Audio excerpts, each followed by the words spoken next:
Assalamualaikum warahmatullahi wabarakatuh. Baik teman-teman, kali ini kita lanjutkan materi PPN kita. Sekarang kita memasuki materi tentang faktur pajak. Apa sih yang dimaksud dengan faktur pajak? Faktur pajak adalah bukti pungutan pajak yang dibuat oleh PKP yang melakukan penyerahan BKP dan atau penyerahan JKP. Dari sini dapat kita lihat bahwa faktur pajak merupakan bukti pungutan PPN yang dibuat oleh penjual. Oke. Siapa yang membuat faktur pajak? Yang membuat faktur pajak adalah PKP penjual sebagai bukti bahwa dia telah memungut PPN. Nah, faktur pajak ini terdapat 4 jenis. Yang pertama, faktur pajak standar. Nah, seperti apa sih bentuk faktur pajak? Nah, ini adalah bentuk faktur pajak. Faktur pajak standar harus memuat minimal kode dan nomor seri faktur pajak. Oke, di sini bisa kita lihat ada kode dan nomor seri faktur pajak. Kemudian, faktur pajak juga harus memuat identitas PKP penjual yang mencakup nama, alamat, dan NPWP. Kemudian, faktur pajak juga harus memuat identitas pembeli, yaitu nama, alamat, dan NPWP pembeli. Kemudian, faktur pajak juga harus mencantumkan jenis BKP atau JKP. Nah, di sini bisa kita lihat ada namanya, ada kuantitasnya, dan kemudian harus ada juga mencantumkan harga jualnya.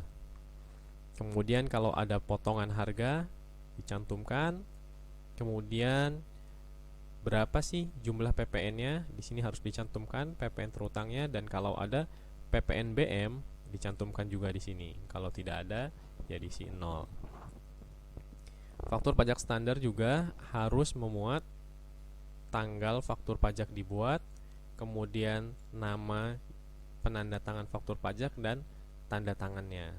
Cuma kalau sekarang sudah menggunakan e-faktur ya, faktur pajak elektronik. Nah, di sini jadi tanda tangannya menggunakan tanda tangan digital.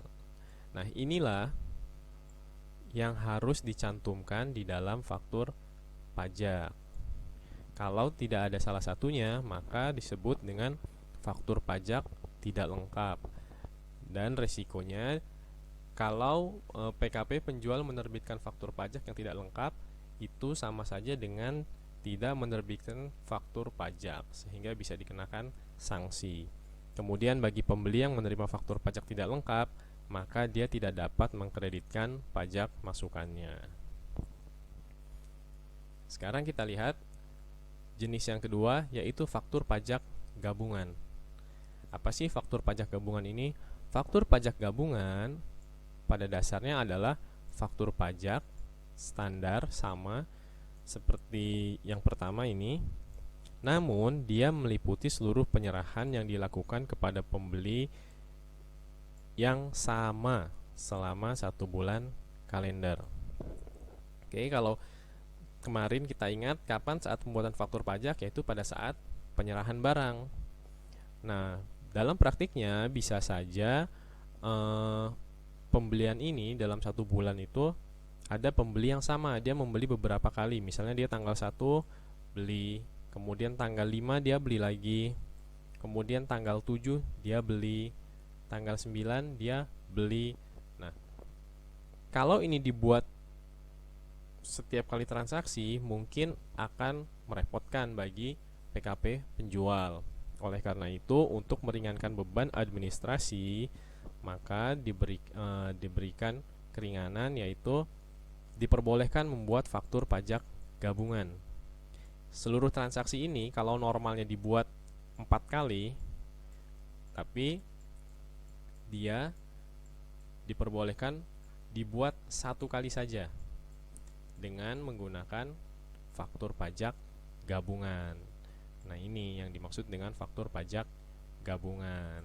Jadi dia memuat seluruh transaksi terhadap pembeli yang sama selama 1 bulan kalender. Oke ya, kita lanjutkan. Kemudian ada juga yang disebut dengan faktur pajak PKP eceran. Nah, kalau PKP-nya menjual barang secara eceran, maka dia diperkenankan membuat faktur pajak seperti ini. Yang pertama, minimal dia harus memuat nama, alamat, dan NPWP yang menyerahkan BKP. Nah, di sini ada ya. Di sini ada. Kemudian jenis BKP yang diserahkan, jenis BKP-nya apa, PPN-nya berapa, kalau ada PPNBM dicantumkan, dan nah, yang berbeda untuk kode dan nomor seri faktur pajak pedagang eceran, dia nomornya tidak standar seperti faktur pajak sebelumnya. Nah, kalau di sini faktur pajak yang ini, kode dan nomor serinya sudah baku, sudah ditentukan menurut undang-undang. Tapi untuk pedagang eceran, dia nomornya dibebaskan, disesuaikan dengan masing-masing sistem penomoran PKP penjual. Jadi nomornya tidak baku lagi, nomornya bisa berbeda-beda antara penjual A dengan penjual B, sistem penomorannya mungkin berbeda. Tapi itu diperbolehkan sepanjang memuat ini semua. Oke, kita lanjutkan. Kemudian yang keempat, nah ini ada dokumen tertentu yang dipersamakan dengan faktur pajak. Jadi ada dokumen-dokumen tertentu yang dia kedudukannya itu sama dengan faktur pajak. Bentuknya berbeda dengan faktur pajak standar, berbeda dengan faktur pajak pedagang eceran. Dia berbentuk dokumen tertentu, namun dia kedudukannya sama dengan faktur pajak. Nah, ini dia dokumen-dokumen tersebut. Yang pertama, PEB. Kalau dia transaksinya ekspor, maka dia bentuk fakturnya cukup hanya dengan PEB saja nih. Oke, tidak perlu membuat faktur pajak standar seperti yang tadi. Cukup dengan PEB saja. Dengan dokumen ini, dia kedudukannya sudah sama dengan faktur pajak. Kemudian, kalau transaksinya impor, cukup hanya dengan PIB. Kemudian ini yang transaksi bulog, dokumennya SPPB, dan seterusnya. Nah, ini sebagai pelajar tentu kita harus menghafal ini. Ini mau tidak mau harus kita hafalkan. Oke, namun yang penting yang perlu kita pahami adalah bahwa ternyata tidak semua transaksi harus dibuatkan faktur pajak yang bentuknya standar seperti tadi. Ternyata ada transaksi-transaksi yang cukup membuat dokumen tertentu seperti ini, itu dianggap dia sudah menerbitkan faktur pajak. Oke ya, kita lanjutkan. Fungsi faktur pajak. Minimal ada 3 fungsi faktur pajak, yaitu yang pertama sebagai bukti pungutan pajak. Nah, ini bagi PKP penjual. Bagi PKP penjual, kan dia menerbitkan faktur pajak. Nah, itu sebagai bukti bahwa dia telah memungut PPN. Itu bagi penjual. Kemudian fungsi yang kedua yaitu sarana untuk mengkreditkan pajak masukan. Masih ingat pajak masukan? Istilah PPN bagi pembeli. Nah, kalau pembeli sudah memiliki faktur pajak, maka dia berhak untuk mengkreditkan pajak masukan. Lalu bagaimana kalau dia ternyata sudah menyetorkan atau membayar PPN kepada penjual sesuai dengan mekanisme PPN, namun dia belum menerima faktur pajak? Apakah dia bisa mengkreditkan pajak masukannya? Tidak bisa. Oleh karena itu, dia harus memiliki faktur pajak terlebih dahulu, baru pembeli tersebut dapat mengkreditkan pajak masukan. Kemudian selanjutnya bukti pembayaran pajak bagi pembeli atau penerima JKP. Nah, ini masih berhubungan dengan yang fungsi kedua. Kalau dia sudah menerima faktur, artinya dia sudah bisa membuktikan bahwa saya sudah membayar PPN. Seperti itu. Nah, kalau tadi di awal kita lihat ada kode dan nomor seri faktur pajak ya. Nah, ini. Tadi saya sempat bilang bahwa bentuknya atau nomornya sudah dibakukan. Ya, kode dan nomor seri faktur pajak tersebut itu sudah diatur di dalam peraturan PPN. Faktur pajak terdiri dari 16 digit. Nomornya nih, kode dan nomor seri faktur pajak terdiri dari 16 digit. 2 digit pertama itu memuat kode transaksi. Nih, 2 digit pertama ini memuat kode transaksi. Kemudian 1 digit kode status. Nah, ini 1 digit kode status. Dan 13 digit nomor seri faktur pajak. Nah, ini nih 13 nih. Totalnya ada 16 digit.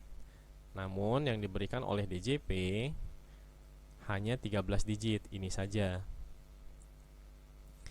Yang 3 digitnya disesuaikan dengan transaksi kita, makanya namanya kode transaksi.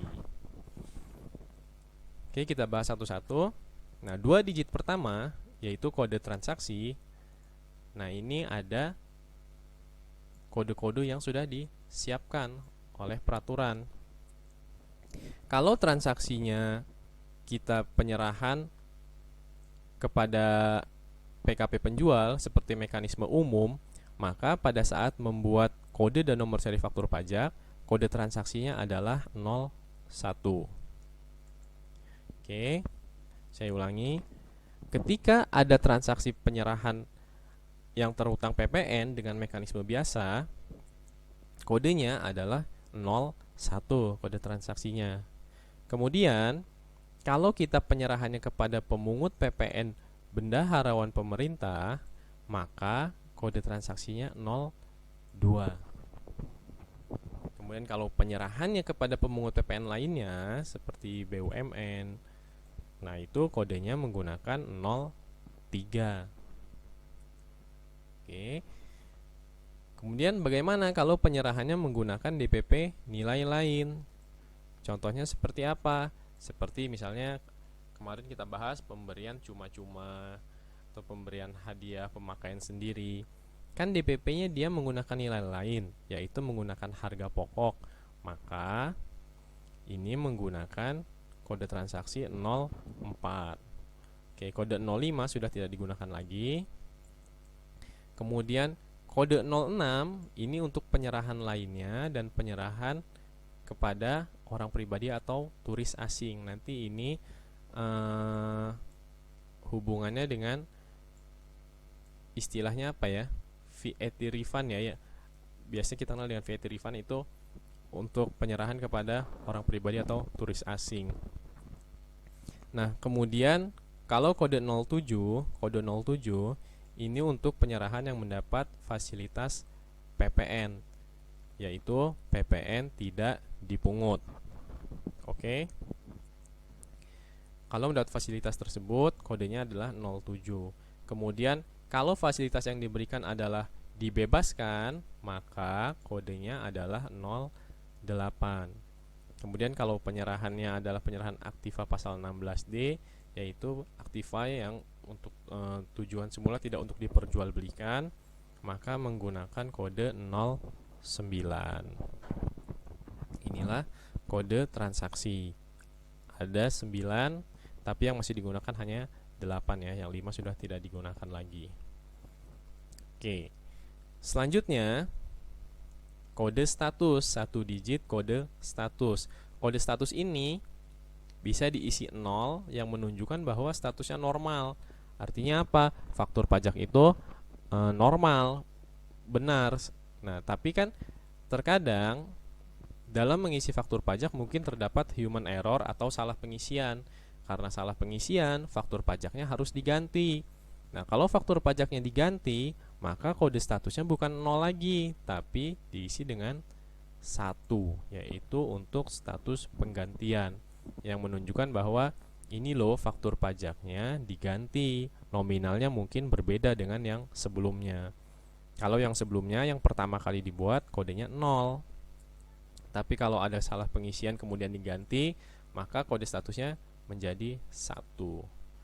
Mau diganti berapa kali pun, misalnya 2 kali, 3 kali, maka kode statusnya tetap 1. Di sini fungsinya hanya menunjukkan bahwa itu merupakan faktur pajak pengganti. Kemudian, nah 13 digit nomor seri faktur pajak ini nanti akan di-generate oleh DJP atau diberikan oleh DJP. Kita tidak bisa menentukan nomornya. Yang bisa kita tentukan hanya 3 ini saja, kode transaksi dan kode status, disesuaikan dengan transaksi yang dilakukan oleh PKP penjual. Oke. Nah, dari 13 digit nomor seri faktur pajak ini, nah 2 digit ini menunjukkan tahunnya.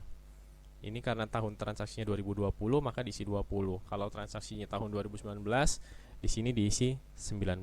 Tapi secara keseluruhan 13 digit ini itu yang mengenerate adalah Direktorat Jenderal Pajak. Nanti kita mengajukan permohonan nomor seri faktur pajak bisa melalui aplikasi atau datang ke KPP.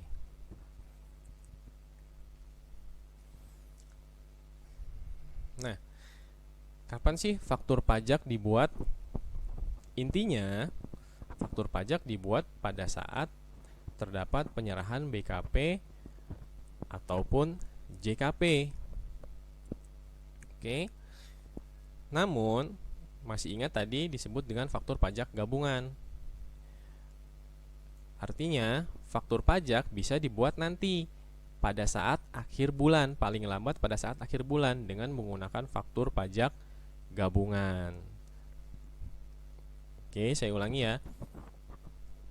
Kapan sih saat pembuatan faktur pajak atau kapan sih kita sebagai penjual harus membuat faktur pajak? Pada prinsipnya, faktur pajak harus dibuat pada saat terdapat penyerahan BKP atau JKP, kemudian pada saat ekspor, kemudian juga pada saat terjadi penyerahan BKP yang menurut tujuan semula tidak untuk diperjualbelikan. Atau masih ingat faktur pajak gabungan? PKP tersebut bisa membuat faktur pajak nanti paling lambat pada saat akhir bulan jika PKP tersebut melakukan penyerahan kepada pembeli BKP yang sama selama 1 bulan kalender. Oke, jadi kalau ada transaksi yang lebih dari 1 kali dalam 1 bulan kalender, dia boleh nih menyimpang dari ketentuan ini. Boleh dia menyimpang. Nah, dia cukup membuat nanti faktur pajak gabungan pada saat paling lambat akhir bulan berikutnya. Nah, inilah prinsip umum saat pembuatan faktur pajak. Nah, ini perlu diingat juga dan dipahami. Yang pertama, kapan kita harus membuat faktur pajak? Tadi sudah dijelaskan, saat penyerahan BKP atau JKP. Namun, ada kaidahnya yang perlu kita ingat, yaitu jika pembayaran diterima terlebih dahulu sebelum barang diserahkan, maka faktur pajak harus dibuat pada saat penerimaan pembayaran. Oke, jadi kalau yang diterima pembayaran dahulu, barangnya belum diserahkan, maka pada saat uang diterima, pada saat itulah kita harus membuat faktur pajak, walaupun barangnya belum diserahkan. Tapi kalau pembayarannya di belakang, penyerahan barangnya di depan, maka pembuatan faktur pajak yaitu pada saat penyerahan BKP.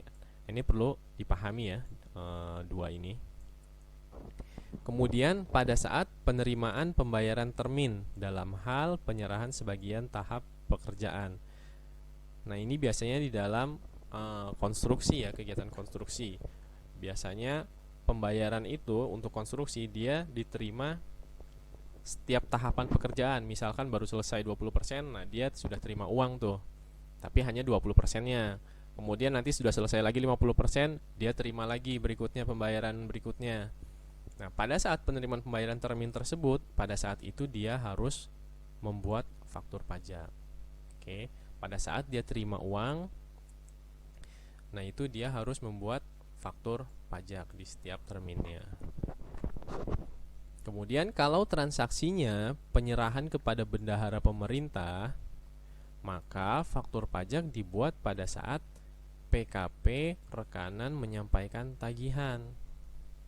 Oke, ini mekanisme khusus ya. Di video sebelumnya sudah jelaskan kalau mekanisme khusus. Contohnya transaksi dengan bendahara pemerintah.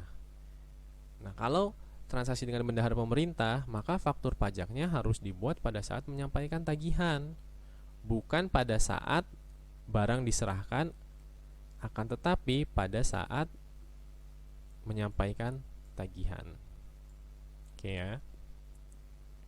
Kemudian nih faktur pajak gabungan. Nah, faktur pajak boleh dibuat paling lama pada akhir bulan penyerahan BKP atau JKP. Melalui apa? Melalui faktur pajak gabungan. Faktur pajak gabungan ini apa? Sebelumnya sudah dijelaskan. Dia meliputi beberapa kali transaksi terhadap pembeli yang sama di dalam satu bulan kalender. Kemudian saat-saat lain yang diatur dengan PMK. Itulah semua saat pembuatan faktur pajak. Ini penting. Kenapa? Karena kalau kita telat, ini bisa dikenakan sanksi. Walaupun telatnya cuma 1 hari, dan walaupun PPN-nya nanti disetorkan, tapi kalau telat tetap dikenakan sanksi. Jadi kita harus tepat waktu dalam membuat faktur pajak. Nah, sekarang kita lihat contohnya supaya lebih paham. Nah, di sini ada penyerahan BKP. PT Aman menyerahkan barang kena pajak secara langsung kepada Tuan Igna pada tanggal 15 Mei. Oke, yang perlu kita perhatikan apa nih? Sudah ada penyerahan BKP. Kapan? Tanggal 15. Berarti faktur pajaknya harus dibuat pada tanggal 15. Oke, selanjutnya contoh yang kedua, PT Berkah menjual BKP kepada PT Ceria dengan syarat pengiriman FOB shipping point. Barang dikeluarkan dari gudang PT Berkah tanggal 10 menggunakan ekspedisi yang sama tanggal 10, namun barang baru diterima oleh PT Ceria tanggal 12 Juni. Pertanyaannya, kapan faktur pajak harus dibuat?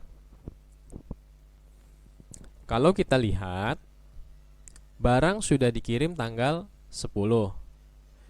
Akan tetapi baru diterima tanggal 12. Kapan penyerahan barangnya? Nah, ini lihat di sini ada persyaratannya FOB shipping point. Dalam akuntansi, kalau syarat pengirimannya FOB shipping point, itu artinya barang sudah dianggap diserahkan atau sudah terjadi penjualan pada saat barang dikeluarkan dari gudang. Jadi, pada saat barang sudah keluar dari gudang, menurut akuntansi, kalau dengan FOB shipping point, maka tanggal tersebut sudah dianggap sebagai tanggal penjualan atau tanggal penyerahan barang. Oleh karena itu, faktur pajaknya harus dibuat tanggal 10 Juni.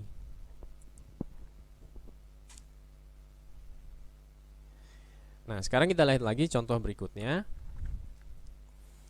Terjadi penjualan 1 unit sepeda motor harganya 6 juta. Uang muka, nah dia di sini terima uang muka tanggal 10 Juni. Sisanya diangsur 6 kali. Oke, kemudian motor sudah diserahkan tanggal 17 Juli bersamaan dengan angsuran pertama. Pertanyaannya, kapankah saat terutang dan berapakah DPP-nya? Oke, kapan dia harus membuat faktur pajak? Oke, sekarang kita lihat ya. Pada saat tanggal 10 Juni, dia sudah terima uang muka. Masih ingat kaidahnya? Kapan kita harus membuat faktur pajak? Yaitu pada saat penyerahan barang, kecuali sudah diterima uang terlebih dahulu. Nah, pada transaksi ini sudah terdapat penerimaan pembayaran sebesar 600.000 sebagai uang muka. Oleh karena itu, berdasarkan kaidah tadi, harus membuat faktur pajak sebesar 600.000 nih. Faktur pajak atas DPP sebesar 600.000 dari uang muka. Oke, saya ulangi. Walaupun di sini belum terdapat penyerahan sepeda motor, akan tetapi karena sudah menerima pembayaran, oleh karena itu berdasarkan kaidah tadi, dia tetap harus membuat faktur pajak. Kenapa? Karena dia sudah menerima pembayaran. Oke, pada tanggal 10 dia harus membuat faktur pajak. Tapi DPP-nya berapa? Apakah DPP-nya sebesar nilai motor tadi? Tidak, DPP-nya hanya sebesar uang yang diterima, yaitu sebesar 600.000. Oke. Selanjutnya, pada saat tanggal 17 Juli, sepeda motor diserahkan nih. BKP sudah diserahkan. Oleh karena itu, karena barang sudah diserahkan, maka di sini dia harus membuat faktur pajak lagi PKP penjualnya. Pada saat tanggal 17. DPP-nya berapa? DPP-nya sebesar nilai BKP tersebut, sebesar nilai sepeda motor tersebut, dikurangi dengan DPP yang sudah dibayar. Oke. Motornya harganya 6 juta. DPP uang mukanya 600.000. Berarti sisanya 5,4 nih. 5,4 juta. Nah, inilah faktur pajak pada saat tanggal 17. Kemudian pada saat menerima angsuran di bulan-bulan berikutnya, apakah harus dibuatkan faktur pajak lagi? Tidak perlu dibuat lagi. Karena di sini faktur pajak sudah selesai nih di sini. Untuk total penyerahan BKP senilai 6 juta. Tapi ada dua faktur. Yang pertama faktur pajak untuk uang muka, yang selanjutnya untuk faktur pajak pada saat penyerahan barang. Nah, sekarang kita lihat ilustrasi saat pembuatan faktur pajak gabungan. Ingat ya, faktur pajak gabungan adalah satu faktur pajak yang meliputi seluruh penyerahan kepada pembeli yang selama 1 bulan kalender. Faktur pajak gabungan harus dibuat paling lama atau paling lambat itu pada akhir bulan penyerahan. Nah, ini contohnya. PT Sri Gunting sebagai PKP penjual melakukan transaksi dengan PT Swadaya. Terdapat 6 kali penyerahan BKP. Kemudian juga terdapat pembayaran uang muka untuk penyerahan yang akan dilakukan bulan Mei. Nah, kapan nih dia harus membuat faktur pajak? Secara umum, dia boleh saja membuat faktur pajak satu-satu. Setiap kali transaksi, dia bikin faktur di sini di tanggal 2, tanggal 8, tanggal 13. Dia boleh saja membuat faktur pajak standar untuk setiap transaksinya. Artinya ada berapa faktur? Terdapat 7 faktur. Nah, namun terdapat aturan yang meringankan, yaitu untuk Sri Gunting, PT Sri Gunting selaku penjual, dia diperkenankan membuat faktur pajak gabungan. Oke, untuk transaksi-transaksi ini semuanya digabung nih. Untuk semua transaksi ini semuanya digabung. Oke, yang tadinya dia kalau mekanisme normal dia bikin 7 faktur, nah dia sekarang cukup membuat 1 faktur pajak gabungan.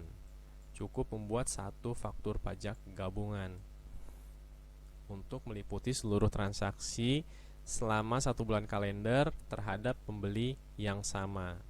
Faktur pajak gabungan ini paling lambat dibuat pada tanggal 30 April, yaitu akhir bulan penyerahan. Dan dari sini kita lihat ya bahwa faktur pajak gabungan ini sangat meringankan beban administrasi bagi PKP penjual. Yang tadinya dia harus membuat faktur pajak di setiap transaksi, sekarang dia boleh nih menggabung seluruh transaksi tersebut dan cukup dibuatkan satu faktur. Oke, sekarang kita masuk ke penerbitan faktur pajak lewat 3 bulan. Nah, tadi saya selalu menyebutkan bahwa faktur pajak harus dibuat tepat waktu. Namun, ternyata dalam praktiknya bisa saja faktur pajak tersebut terlambat diterbitkan. Contohnya seperti ini. Pada saat tanggal 5 Januari terdapat penyerahan BKP. Oleh karena itu, seharusnya faktur pajak dibuat pada tanggal 5 Januari. Namun dalam praktiknya ternyata katakanlah dia lupa untuk membuat faktur pajak. Lalu bagaimana kalau dia terlambat membuatkan faktur pajak?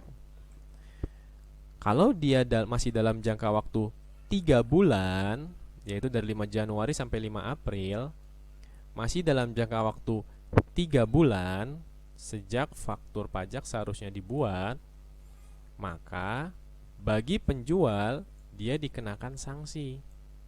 Bagi penjual dia dikenakan sanksi 2% kali DPP. Ini bagi penjual. Kemudian dampaknya bagi pembeli apa? Bagi pembeli dia tetap dapat mengkreditkan pajak masukannya. Bagi pembeli dia tetap dapat mengkreditkan pajak masukannya. Lalu bagaimana kalau ternyata faktur pajak tersebut terlambat dibuat lebih dari 3 bulan? Misalnya dia di sini baru bikin ekstrimnya bulan Mei ini. Dia baru ingat, oh ada transaksi di bulan Januari saya belum bikin fakturnya. Saya bikinkan saja faktur pajak di bulan Mei. Nah, kalau dia sudah lewat dari 3 bulan, maka berlaku ketentuan sanksi bagi penjual sebesar 2% kali DPP, dan bagi pembeli pajak masukannya tidak dapat dikreditkan. Oke.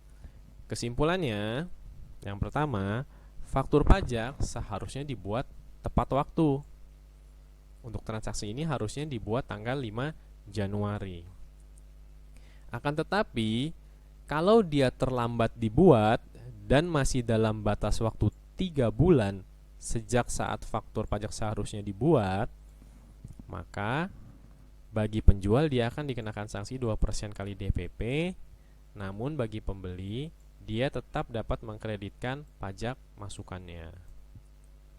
Sedangkan kalau terlambatnya lewat dari 3 bulan sejak saat faktur pajak seharusnya dibuat, maka atas faktur pajak tersebut bagi penjual akan dikenakan sanksi 2% kali DPP dan pajak masukannya tidak dapat dikreditkan oleh pembeli. Seperti itu ya. Jadi kalau lebih dari 3 bulan dianggap tidak menerbitkan faktur pajak, sehingga pajak masukannya tidak dapat dikreditkan oleh pembeli. Nah, ini gambaran umum pembuatan e-faktur. Sekarang faktur pajak sudah dapat dibuat melalui aplikasi. Nah, ini ilustrasinya saja. Yang pertama, proses pertama kita melakukan kontrak penyerahan barang, kemudian kita input data-data tersebut ke dalam aplikasi e-faktur. Kemudian kita melaporkan faktur pajak tersebut ke dalam aplikasi e-faktur dan dikirimkan kepada DJP. Nanti DJP akan memberikan approval. Ini by system semua ya. Sudah approval, kalau nanti di sistem sudah disetujui, kita bisa cetak nih fakturnya.